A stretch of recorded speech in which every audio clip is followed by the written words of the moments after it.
Hello, good afternoon. It is me, Dre Mello here, transformational coach, helping people who feel overwhelmed find their cosmic zen and ditch the stories that you're telling yourself that are holding you back. So I'm here for Lessons with Dre. I had a whole slideshow, and for some reason it kept spinning when I would try to share it. So I'm just gonna go off of the slideshow that you can't see, and maybe post some pictures of one of the slides that I think will be super helpful for you. So this is just gonna be a short. I'm gonna aim for 7 minutes. Wish me luck. I'm pretty loquacious. So I want to talk about motivation and arousal theory, the Yerkes-Dodson theory in psychology. And the reason why you should care about this or why it's relevant to you is because most people don't know this about themselves, and most people judge themselves and then have conditioning that shows up that supports the judgment that you have for yourself. And it's total bullshit. So grab a seat and welcome to School with Dre. So motivation, the things that motivate us, or what motivation is why we do what we do. It is the reason we act in a certain way, and our motivations are caused by instincts. So for example, if you had a ball being thrown to you and your hands were down by your side and not up here, or maybe your hands are here but the ball's coming for your face, what are you going to do? Are you going to just let the ball hit your face?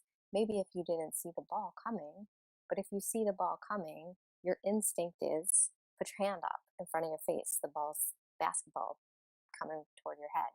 You're going to put your hand up. It's natural. If you watch football or soccer, it's same thing, right? Handball. Why do you think handballs happen? Some of them happen, not on accident, or not by accident yet. But some of them happen because it's natural instinct to want to be able to deflect something. Motivation. We're motivated to do that. The next is Maslow's hierarchy of needs. We're motivated by the different needs, especially the first two rungs, which is our physical safety and being able to eat and reduce the drive of hunger and thirst, which is another motivator for us, right? So biological needs like thirst and hunger. And then the last one is the one I'm going to talk about the most, which is arousal, the arousal theory. And this is the Yerkes-Dodson, where and this is the one that gets really tricky, because we are conditioned oftentimes, and this may be a story for you, but I was vacuuming this morning, and as I vacuumed, I was like, oh, I'll go upstairs and I'll vacuum my daughter's bedroom. She has the penthouse. So I went upstairs, right? I didn't mind vacuuming, whatever. She was laying in her bed like a queen, as I vacuumed the floor. And there was some stuff that was on the floor. And I said, hey, could you get out of bed and just help me out? Because I'm in the process of vacuuming. Can you move this stuff out of my way? And so 5 years ago, me might have gotten really disgruntled about that and been like, oh my gosh, why am I doing everything, right? Telling myself a story about why I'm the one that's doing that and having to move everything out of the way. And then, you know, my parents, if that happened in my house, I might have been called lazy, right? So, why are you being so lazy? So, if you've ever been called lazy, this is part of the conditioning that's around the arousal theory.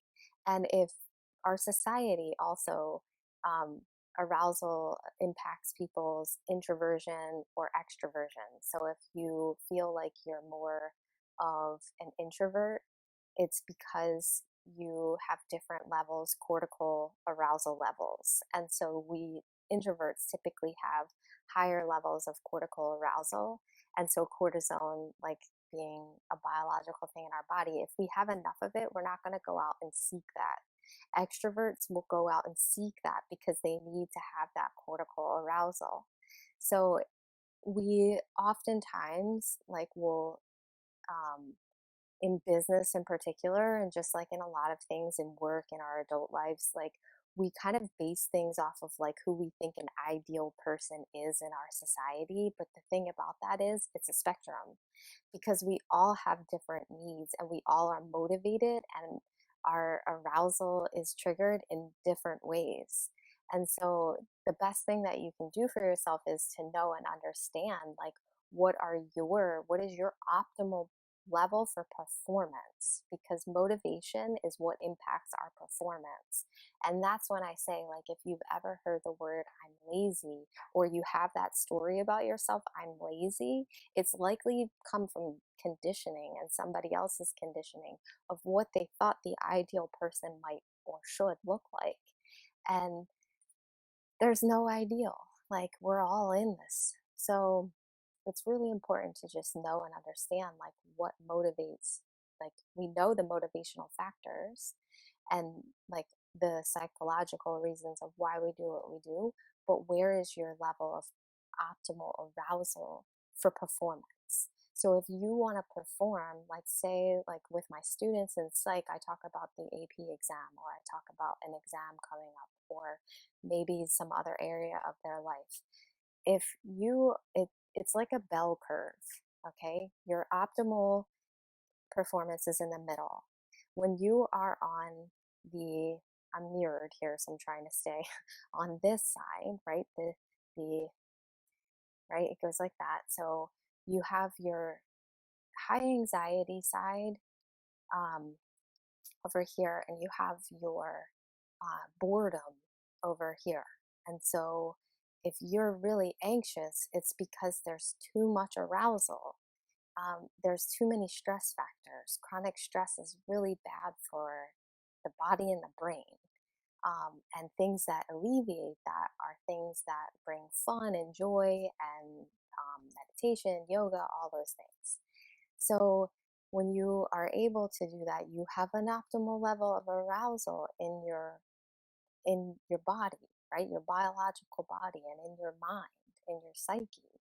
And so we don't want to cause too much stress in our world, because too much stress for us, it impacts our performance. And probably many organizations and even schools saw this during the time of COVID, because we're impacted and there's too much outside stress. And so when there's too many stress factors in your day, it's why self-care is really, really important. Um, everybody's not going to be functioning out of the same level of arousal. So you need to find like what is your peak performance zone? Where is it that you um, perform the best? Where's your sweet spot where you're not too stressed, but you're stressed enough that you're motivated to get it done? Because we need the arousal to be motivated. But oftentimes we put too much on ourselves, and we over arouse ourselves. We give ourselves too much arousal, we get overstimulated. I have sensory processing issues. So for me, I'm easily overwhelmed. I need to take it a step back, move a little bit slower. I know what I need to do that. And for me, like I use meditation, help myself with my sensory processing. Um, and also, like, I don't work well in super high stress situations that aren't also giving me something back. So many people think, like, oh my gosh, but you're a classroom teacher. Like, you teach high school. How do you do that? That's really stressful. Because for me, hanging out with high school teenagers isn't stressful. I find that very easy. More easy or easier. I'll act like I can talk. I find that easier than coming on and doing a live video and talking into the void. So for me, being a classroom teacher, it's an optimal level of arousal most of the time.